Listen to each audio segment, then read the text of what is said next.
And I think what sets apart a really good wealth manager or advisor from someone not so great is that you've always had to go beyond the numbers because you are interacting with a human being. I think the telling someone what to do because the numbers back that up is one thing.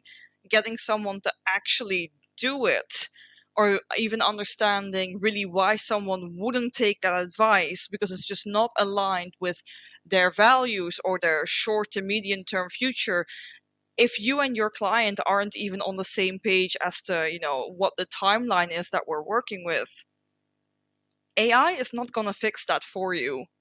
But then again, it was never going to. I think AI will help the or really already really great wealth managers set themselves apart from people who might not have been that great to begin with.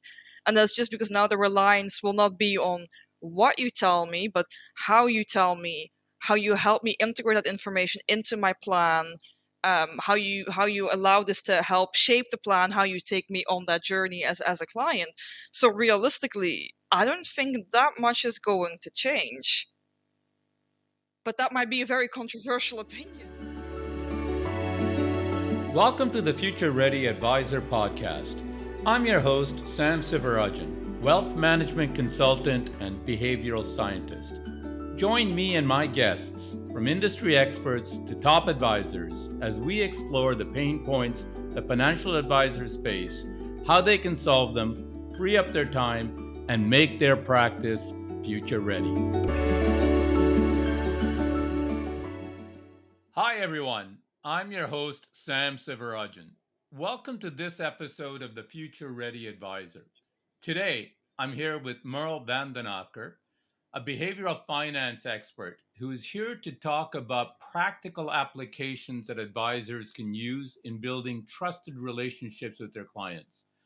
Merle, Thank you so much welcome for to the having me, show. Sam. It's a pleasure to have you. I look forward to diving into our conversation. Let me briefly introduce you to our audience. Merle has a PhD in behavioral science from the University of Warwick in England. She is a behavioral science manager at a large Australian financial institution. She is also a university lecturer in Sydney, Australia, and writes the Money on the Mind blog. And today, she's joining us from Sydney, Australia. Welcome, Thank Merle. you, Sam. And it's a very healthy time difference to be dealing with, but here we go. Um, You're a behavioral science manager at a large financial institution, which is interesting and fascinating in its own right.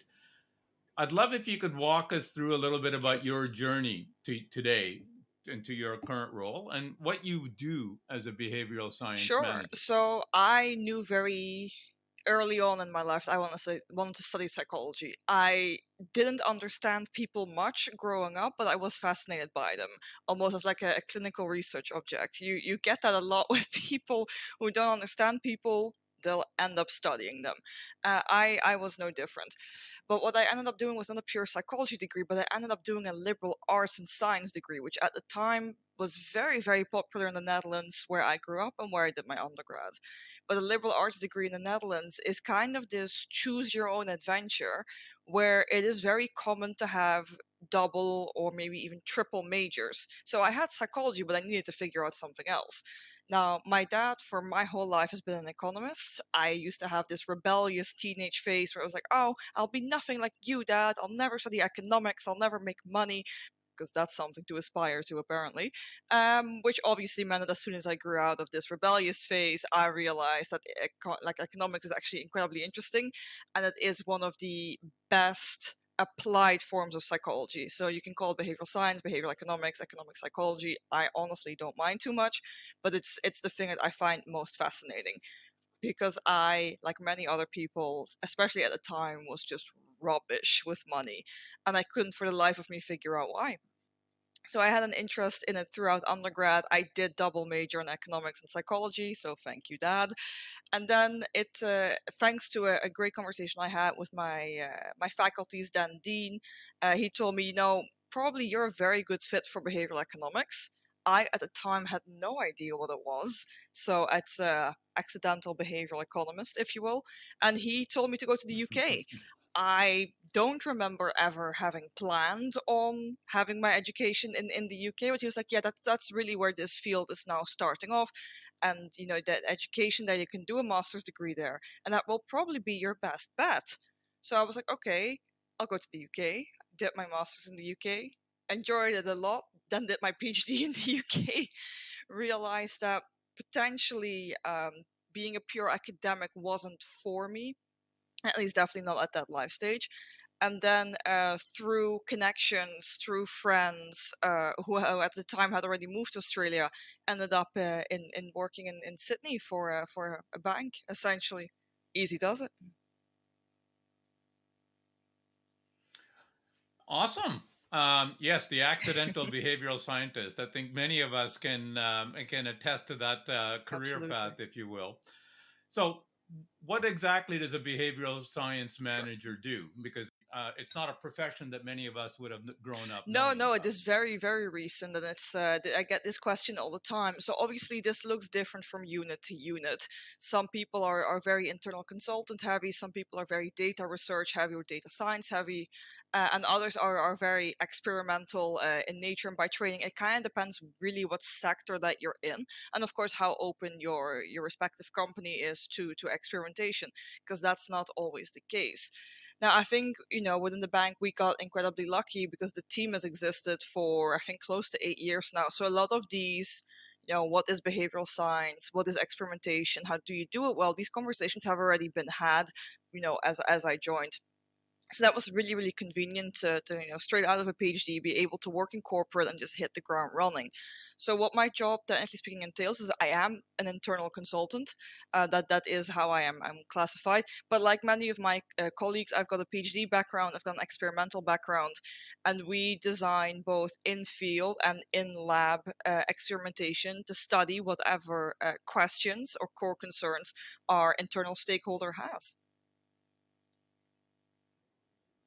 So that would be including like choice Absolutely. Yeah. architecture or how you might position particular products or services, the types of questions that you might ask to evaluate demand and Yeah, but things it like might that. even go as far as just checking if there is even any demand for certain types of products or services, or in the way that they are designed, that they make sense and they don't really lead to any unintended consequences. Now, one of the things that I found quite interesting is that in many ways Australia is Mm. similar to Canada. I mean, in particular, the Australian Yeah, financial market is fair. quite similar to Canada. It's dominated by a few large financial institutions. And I think your superannuation funds are a bit like our defined contribution Yeah. pension system. Of course, there are differences, but I'm mostly interested in the lessons that I think that we might be able to draw from the Australian market, particularly given how advanced I think some of the legislation on superannuation is, and I think the idea that Mm. the behavioral science type of units are quite well integrated into financial institutions from the sounds of it. I think legislation is one thing, encouraging people to Mhm. save is another. But from your studies and from your practical work, that we have all behavioral biases. And one that I find fascinating, and I'm using simply as an example, is that as people retire, I think that there is a reluctance to convert that into Sure. annuities, a guaranteed life income. And funny, I've seen research that says if you ask people, do you want a guaranteed income for life? The Mhm. answer is yes. But then when you ask, would you like to sign up for an annuity? Invariably, the answer is no. So maybe it's a branding Maybe. issue. I don't know. But I would love for you to share any lessons that you could from the Australian market, like best practices of how you kind of help the end client or consumer kind of engage in the right or the type of behavior that they really want to Yeah, engage in. absolutely. I mean, you've already highlighted there is a massive difference between both Canada and Australia in with regards to, a defined contribution plan is not the same as a superannuation. So the way that's set up in Australia, so that your listeners are completely on the same page, is that essentially the super is part of your wage package. It is very unlikely that that is not discussed, and I'm actually pretty sure it is illegal. So when you sign up for a job, there will be a disclosure of like, hey, this is your base salary. and 11% on top of that would be your super, unless it is framed as like, hey, your base salary will be 100K, which includes the super. You always know that super at a minimum is 11% of your base. It can be higher. Some government jobs have this percentage be higher. Now, this 11% has only been recently cranked up to 11%. I think it used to be 10.5, and I think just before COVID was 10. Now, of course, with COVID, with the cost of living crisis and the recent rent increases that we've seen, this number has gone up, and I wouldn't be super surprised if it would go up again, just because obviously, and this is, I mean, this is from ages ago, but essentially Becker's hypothesis being that you need to save around 10% of your gross wage to be able to retire somewhat. That number seems to be largely based on that. Obviously, Becker was doing most of his research when most of these things hadn't happened yet, so that number may be a bit outdated, but I think that is largely what it is based on. Now, the way this works is that the super gets paid as your wage gets paid. In Australia, the most common wage payout is fortnightly, and it gets moved directly into your super account, whichever super fund you may be holding that with. You, as a consumer, may find it very, very difficult to access this super. Like, yeah, you can see it, it's just on a web page or an app or whatever, very akin to any kind of investment fund, but it is not withdrawable to the same extent, as in you are essentially locked out. Now, there have been cases where people can access their super early, which has been during COVID, as a lot of people obviously lost their job and they were, they had money sitting there and they were going into debt. So this was known as early release super.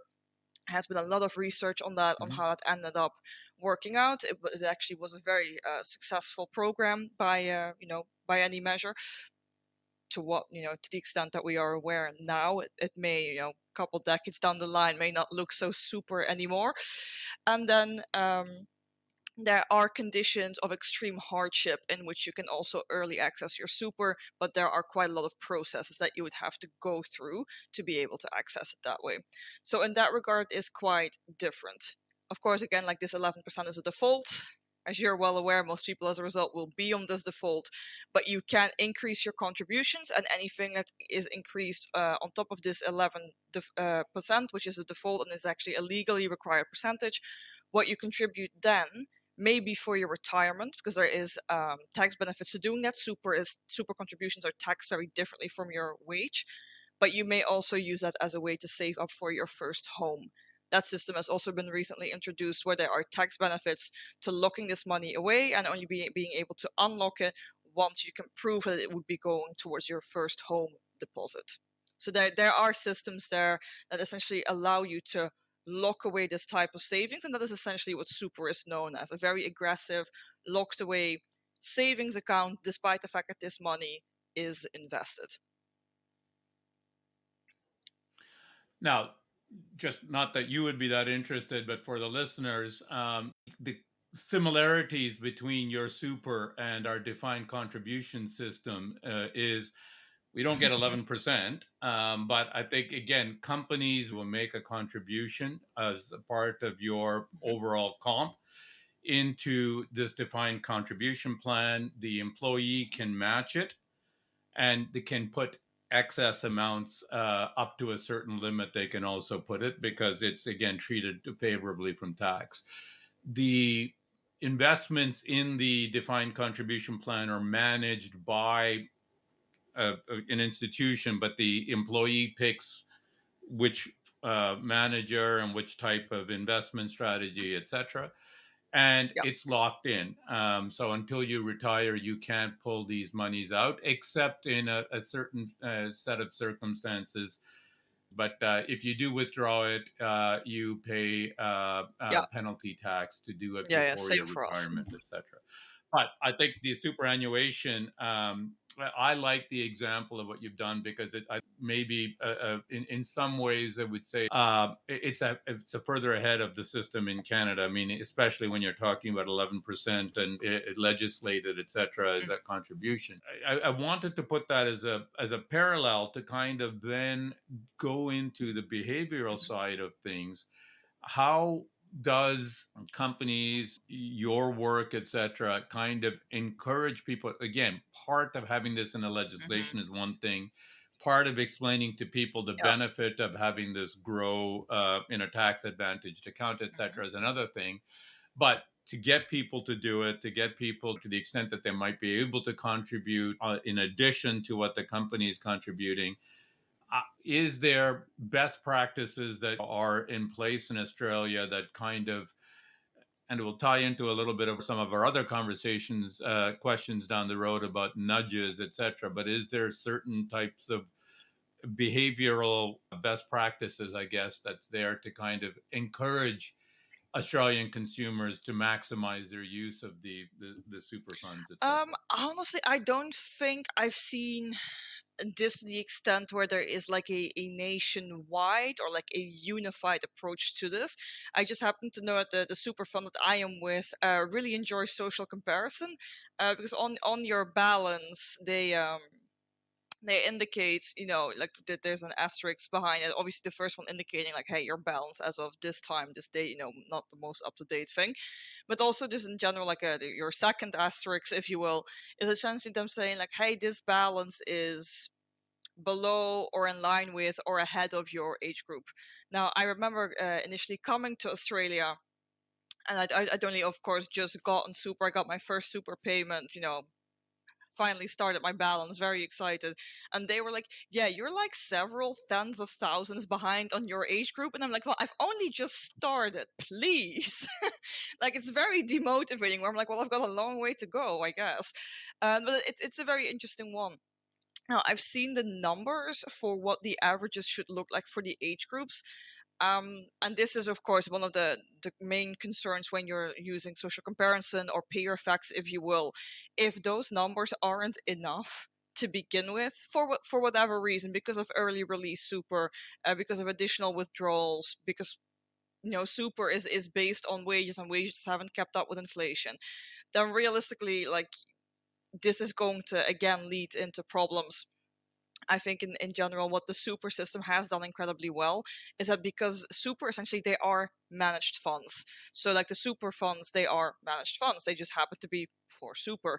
So what they do make very clear is that they have advice services. So they have a much more general service, have a free one-off call. Then as soon as you want more personalized advice, they will charge you for it, but, and here's the convenience, that money will come out of your super balance, so you don't have to save up for it, you don't have to take care of it in your day-to-day accounting, they will sort it out for you, all happens in the background.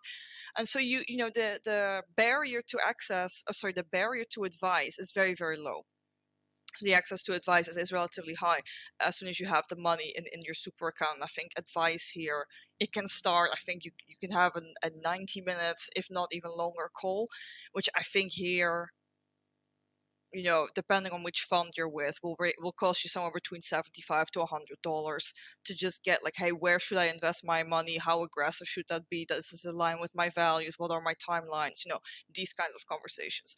So Mm. in that regard, you've got the social comparison or the peer effects, the barriers to advice. If you really don't know what's going on, is relatively low. And of course, the biggest barrier, starting to save for your retirement has been resolved for you because it's set up by default. The only thing that you do have to do yourself, and of course it's not a small barrier, is to pick the fund that is the best fit for you, because this is an issue that we do see throughout Australia, where every employer has their own default super fund. So if you work for a bank, Hmm. for example, it will be your bank's super fund. If you don't want to be with that super fund, if you want to be with a different fund, as soon as you get your first payment, you have to tell your bank super fund to move it to your preferred super fund, and then you had, I mean, honestly, it's one form, it's not hard. But of course, people being as inert as they are, that may be a tiny barrier, Hmm. where there are people walking around who have like 7 different super funds for all the 7 employers that they've had throughout their life, and that makes life a bit more difficult. I think it's an interesting point. I can see the double edged sword of having that Hmm. social comparison. As you say, it's a nice thing to have to kind of Sure. motivate behavior, but presumably, if you're in the younger cohorts, where people aren't saving, or maybe they think that they can Mhm. wait to save, that becomes a self-fulfilling prophecy when you're comparing Yep, it to everybody else who's also not saving at exactly. that stage, right? Let's talk a little bit about your own Sure. research and work, including your blog, where I know you've had some very interesting interviews with Mhm. behavioral scientists. Um, I'd love if you can share some interesting findings or applications that you think might be relevant to financial advisors in general, but particularly to the audience. A conversation I really enjoyed recently was with Matthew Battersby, and Matt essentially describes insurance as a cabbage problem, or while he calls it a sprout, I call it a cabbage because I actually like sprouts. So that analogy didn't end up really working out for me, and I'm not a massive fan of cabbage.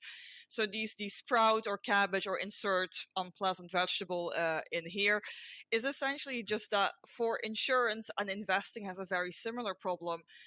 You are dealing with two of the most prominent biases known to mankind, where you're looking at present bias, where if it's not happening in the now, if there's no problems now, I don't need nor want to deal with it. So then insurance and investing, which both have benefits later, they fall through the cracks very quickly. Mhm. And at the same time, this benefits in terms of insurance, but also in terms of investing, is not a certainty. It is a risk of a kind. Now this risk may be relatively positive. In investing, you obviously don't, in the longer term, your risk becomes a lot less risky due to compounding and how the market tends to track. But there is always a chance of losing your money. It is risky. The advantage is, much ahead in the future. This is not an appealing prospect to many people because it's not now and it's not certain. Mm. And insurance suffers very similarly, but unfortunately almost the other way around, where there may be a benefit of having insurance later, assuming that the worst happens and you need insurance. But again, this is not a certainty. It might be that you put money towards an insurance and nothing ever happens. Does that mean that it's wasted money? And if you did put money towards insurance and something did happen, is that then a good thing because at least you paid the insurance? It is very difficult to balance these things out, and I don't think the human mind really has quite figured out what to do with it.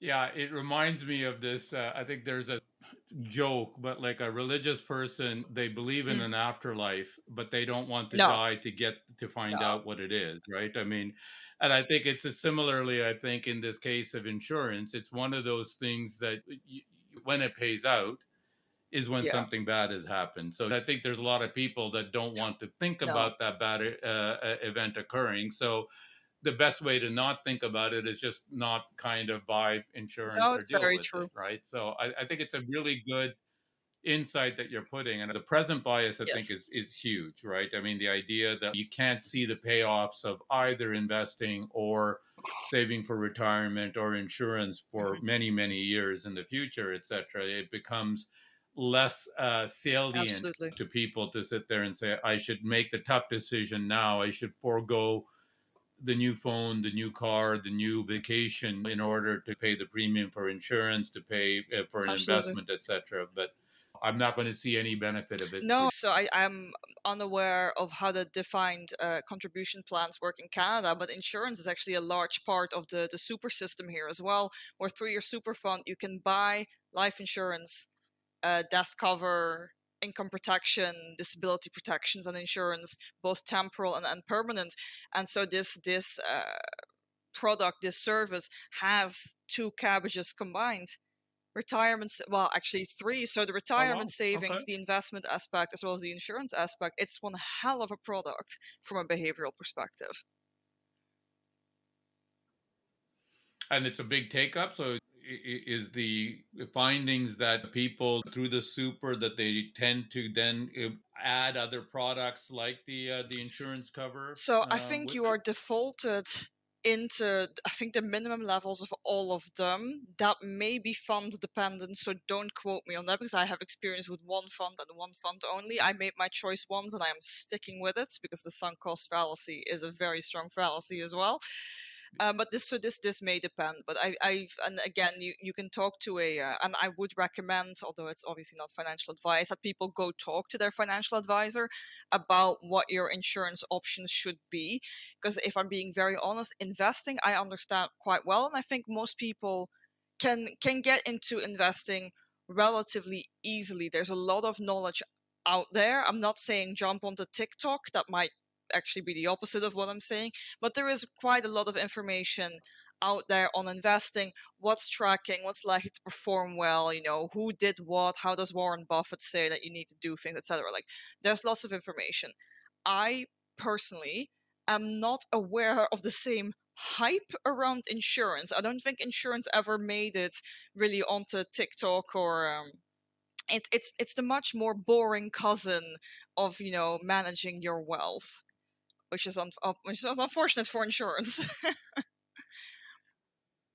It is, and again, I think you've touched on some of the reasons nobody wants to Yeah. think about the circumstances under which No, insurance pays absolutely. out. But that's a It's good actually point. very unfortunate because I think as everyone in insurance knows, so Australia obviously the climate is relatively extreme.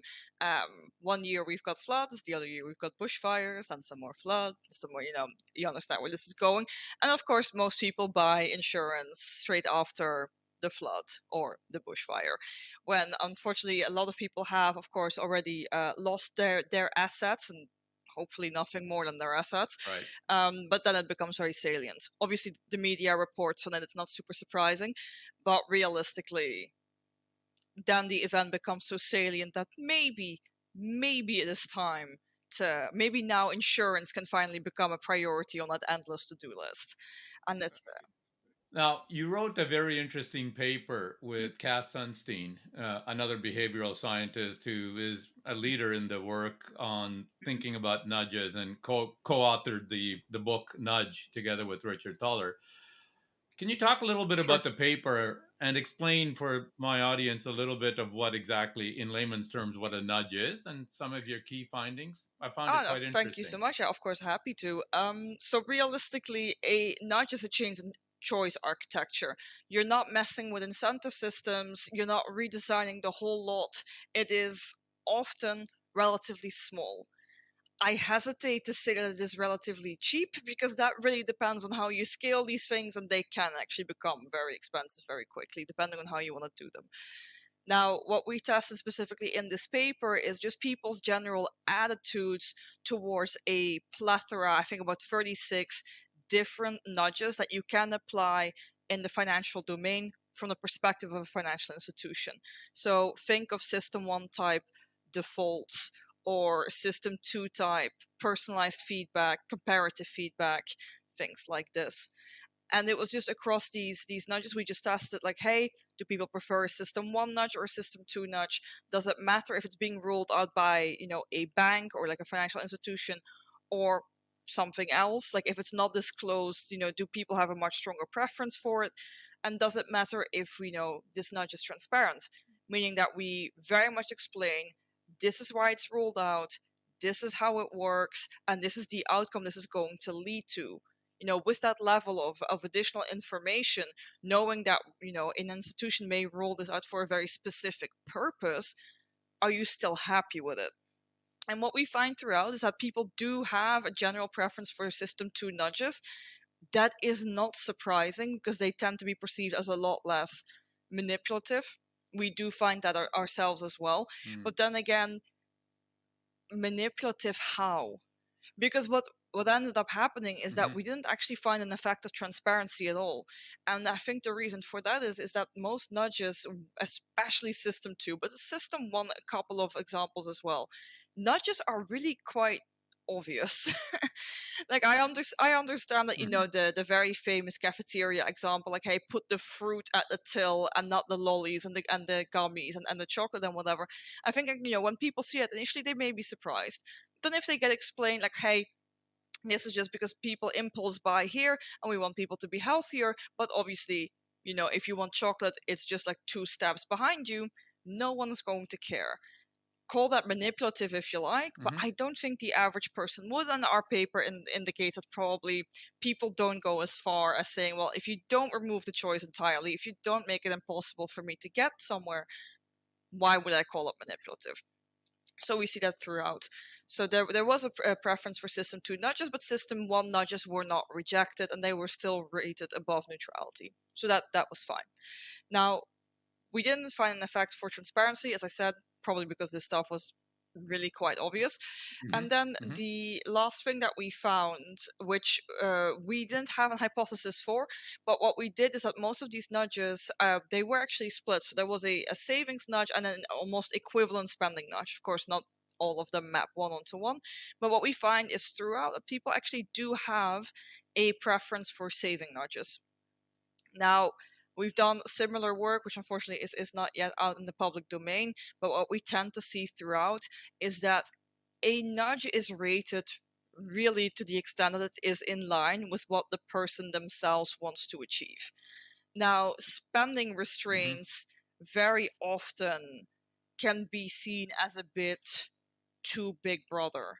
It's like, oh, you as a financial institution are telling me you should spend less on this, or you should, be moving towards this, or this is the way to get there. Not ideal. However, a savings was like, hey, we're trying to help you save, given that most people do have savings as a goal, that tends to be much more preferred. Now, you may make the argument, isn't saving just the reverse of spending? And to some extent, you may be correct, but clearly it isn't perceived as such. So that is an interesting one that we'll still need to work on. I think that is very interesting. And I think, yes, you're right. It's the opposite. But I think to your point, uh, I'm conjecturing here, but to be told not to spend seems to be directive and perhaps going Mm, against the grain of what the person might yep, be wanting to do. Where if you're saying, and I'm assuming, and I'm giving an example, but nudge, you see this with a lot of apps. If you're paying and they say you can round up yeah, the payment and the difference goes mhm, towards your savings account, etc. To me, that is seen yeah, as benign, right? To most mhm, consumers, I'm assuming that they're not seeing this as you're telling me what to do. I'm already yeah, spending this money. You're giving me a nudge to say, as I'm spending this money, I'm not even going to notice it. I'm going to round up, and the mhm, 80 mhm, cents or whatever is going towards my savings on exactly. this purchase. And that seems to work quite well. I think these apps that have that implemented, I think one used to be called Acorn. I think it's called Raise now in Australia, but that Mm-hmm. one is actually so you micro save to invest. That one's very popular. It does very well. And again, because I think Yeah, in line with your findings, it's nudging them towards something that they would want to do anyways or expressed interest to do. And this is just contextually, it's yeah, happening at the time when they're making that decision and mm, they can affect it. And it's a very small ask that you're doing and a very easy way to exactly. fulfill that Yep, ask, right? easy does it. Um, Quick question, and I'm going to ask you to look into your Oh crystal no. ball about the future of wealth management and behavioral science. No forecast, just thinking. We've seen the rise of Hmm. robo Yeah, advisors globally, and I think there's more and more AI tools for investing, even insurance, hmm. as we talked about. I'm curious as to what you think this means for human advisors. How do they compete and differentiate themselves in a world of AI tools when the end consumer is a human being? I think that's a very, very fair question, but I also have a feeling that if, as a wealth advisor, you're only asking yourself this question now, as in, how do I differentiate myself against AI? Um, if everyone can have access to the same materials, if everyone can have access to the same numbers, if you will, then I mean, forgive the rudeness and the directness, but if you're asking yourself that question now, I think you're a bit late.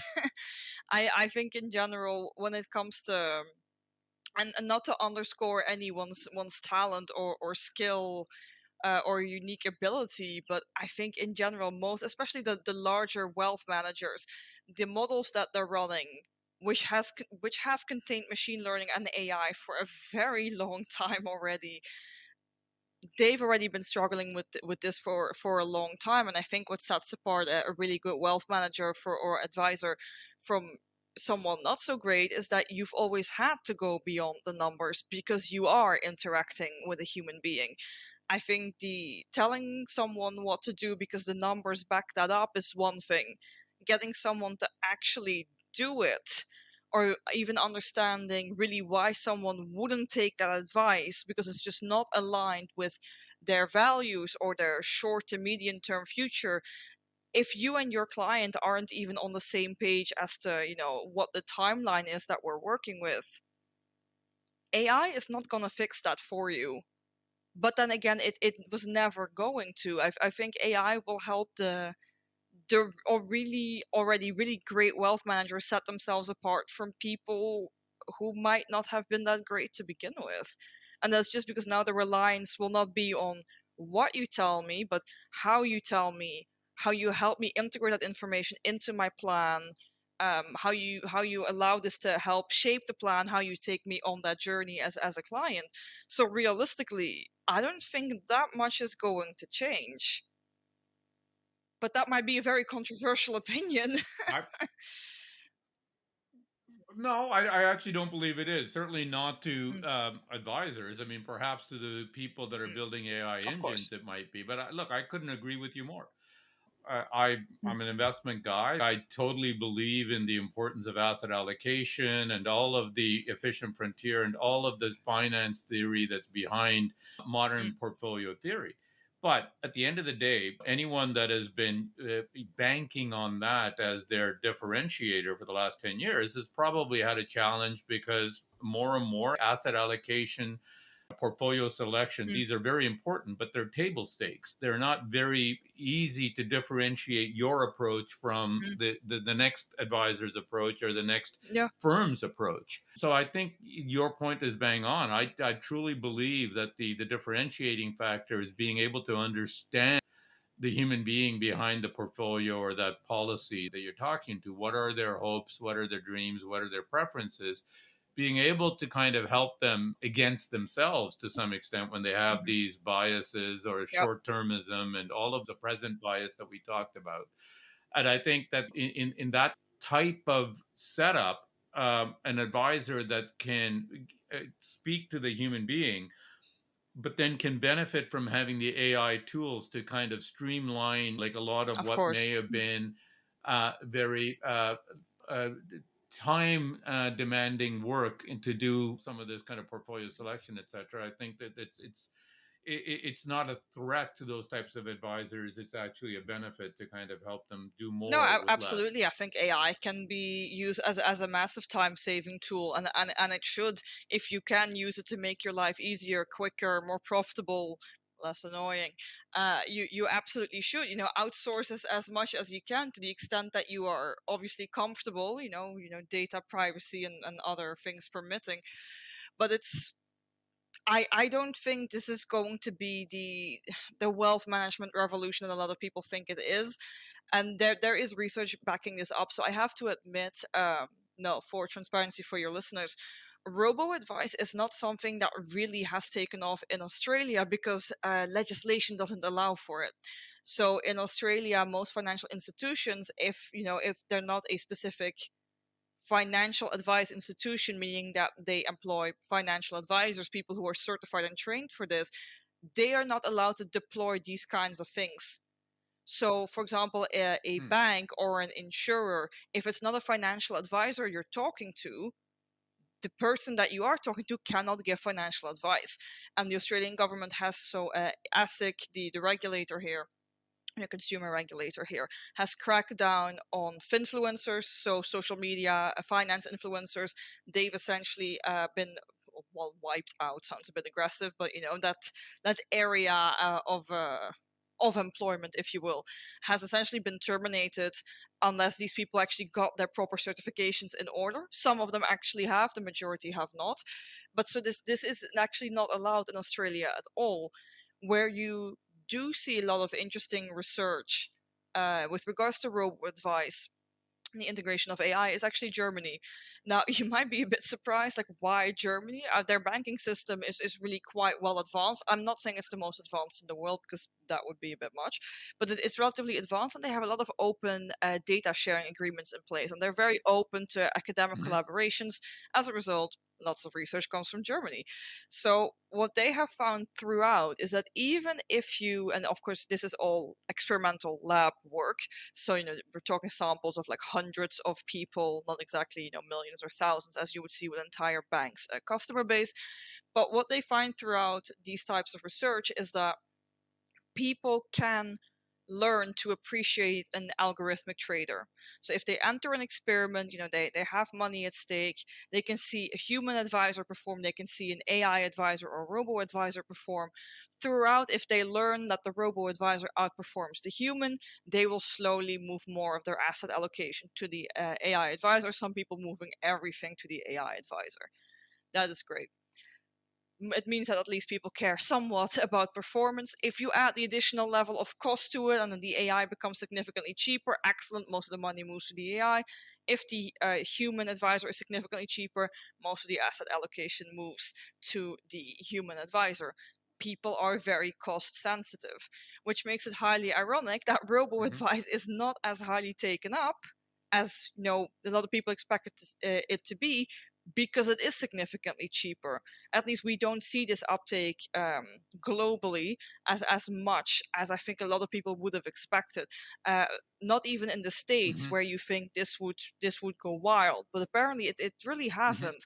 So that is a very interesting one. But I think then you're moving more into the domain of algorithm aversion and people's issues to trust something that they potentially don't fully understand, but also something where they're like, well, if this does go wrong, who exactly is liable? Because these are questions that for a Mm-hmm. lot of AI haven't really been thought through, or at least they are not common knowledge throughout. So that it does make people hesitant, which is very understandable. To come back to the actual German research, so throughout, cost matters, performance matters, but cost in this specific experiment mattered most. But at the very end, where because the algorithm, this was a very very simplified investing experiment. So the algorithm was based on Bayesian updating, so the algorithm would outperform in this very very simple environment anyway, because there weren't that many states of the world. Um, Mm-hmm. Algorithm outperformed the human investor unless the human investor turned fully Bayesian. People find that quite difficult to do, so that's all right. And then in the end, algorithm outperformed. People were given a choice. So given that, the algorithm outperformed by this much, again, in real life, it is very difficult to put an actual number on how much an AI can outperform a human being at any step of the journey, but we may get there in the end. But when people were presented with this number, like, hey, AI did significantly better, human advisor did significantly worse, would you in real life then delegate to the AI? And the answer is no. The answer is that they would like their human advisor to be AI assisted.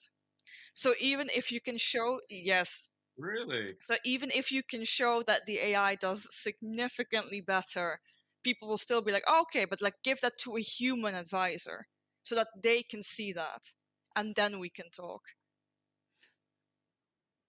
It's very interesting, but and as you say, it's basic, and we need to Mm, see how it plays out. But it sort of it makes does. intuitive sense that people still want, and maybe I can use the analogy, robotic Hmm. surgical tools that in many Yeah. hospitals and doctors that are using, and I think it makes a doctor be that much more precise and more effective.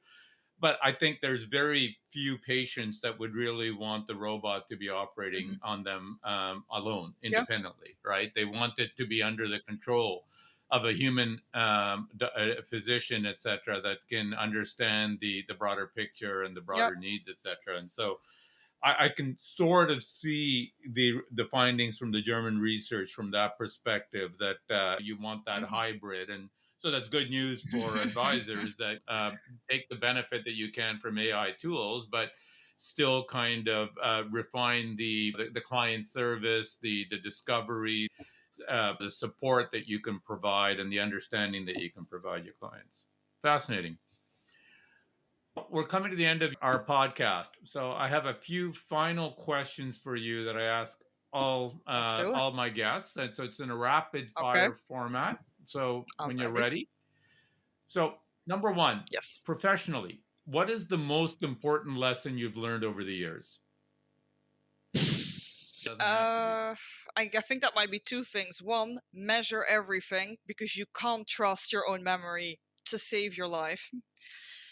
And I suppose two is you need to convince people that they need to experiment. Doesn't matter how you do it, doesn't matter what you call it, but experiment. Because you're never gonna be sure otherwise that what you're advising is going to work. And that what they want to do is the best way of doing it. And it's better to be proven wrong really, really early on with a small sample than it is to be proven right with a huge, huge sample and God knows how many millions invested. I think those two Yes. are related, right? You measure and you experiment, and I think in our own lives we do it a little bit, although we do it implicitly. And I think, to your point, I think more and more companies are coming towards this experiment or pilot type of idea. I think it's just the. I think your advice is good that it just needs to be more systematized and thinking about it for pretty well all things, not just big initiatives, but Yeah, A/B yeah, type of absolutely. testing as well. So, what is one practical tip you would offer listeners keen on applying your insights? Read broadly, read carefully, understand the results in the context that they were gathered at.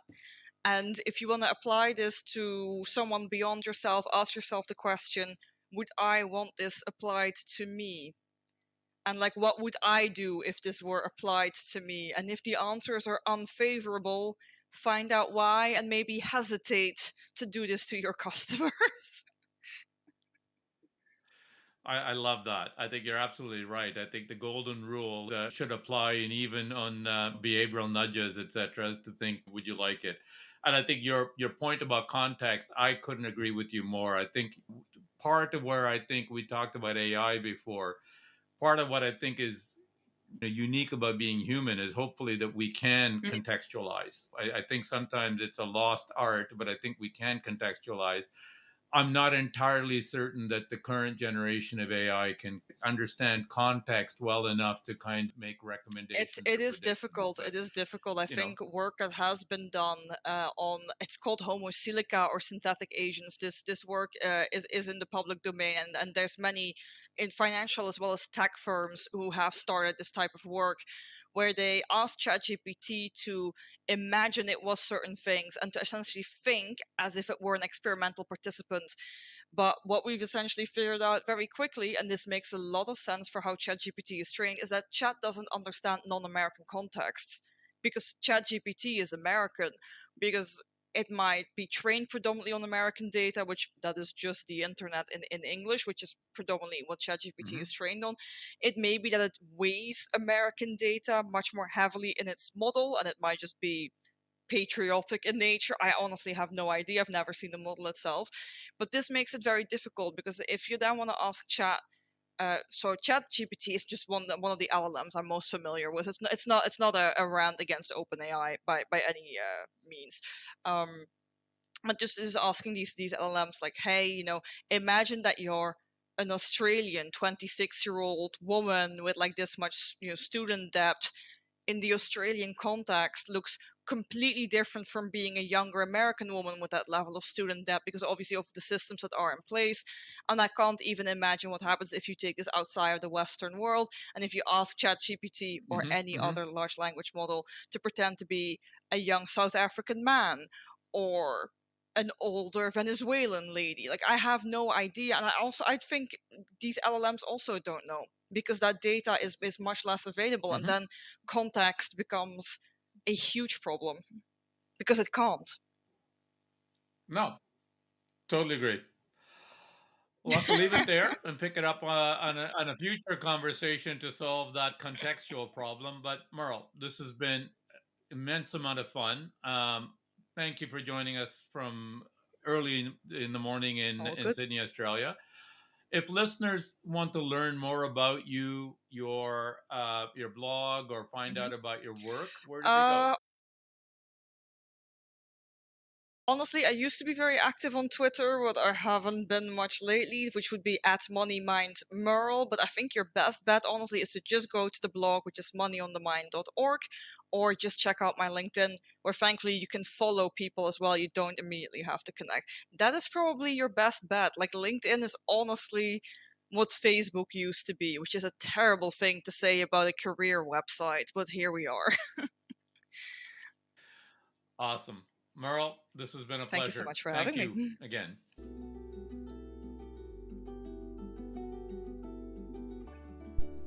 In this episode of the Future Ready Advisor, I spoke with Merle Akker, a behavioral science manager from Sydney, Australia. Here are my key takeaways. Number 1, the present bias in financial decisions. We talked about the present bias, how our preference for immediate rewards can cloud our financial future, from saving for retirement to choosing the right insurance. Financial advisors can play a crucial role in helping clients navigate past their present bias to make decisions that secure their financial future, emphasizing the importance of saving for retirement and choosing suitable insurance policies. Number 2, the power of nudges. Our discussion revealed the significant influence of nudges and choice architecture on financial behaviors. Merle's research with Cass Sunstein showcases that strategic, small changes in presenting options can dramatically enhance savings and investment behaviors. The key? Engaging clients actively and aligning strategies with their individual goals for effective behavioral interventions. Number 3, the future of wealth management. Looking towards the future, Merle shares my view that despite the rise of AI and robo-advisors, the human touch remains irreplaceable. Personalized advice, empathy, and understanding the unique needs of each client are where human advisors truly shine, with technology serving as a powerful tool to enhance, but not replace, the invaluable human element of financial advising. Thank you for listening to this episode of the Future Ready Advisor. Please be sure to subscribe to this podcast, and if you could rate it while you're at it, I would appreciate it. Visit samsivarajan.com, where you can download a behavioral coaching guide and find other resources. Join me in the next episode for more tips and tools to make your practice future ready.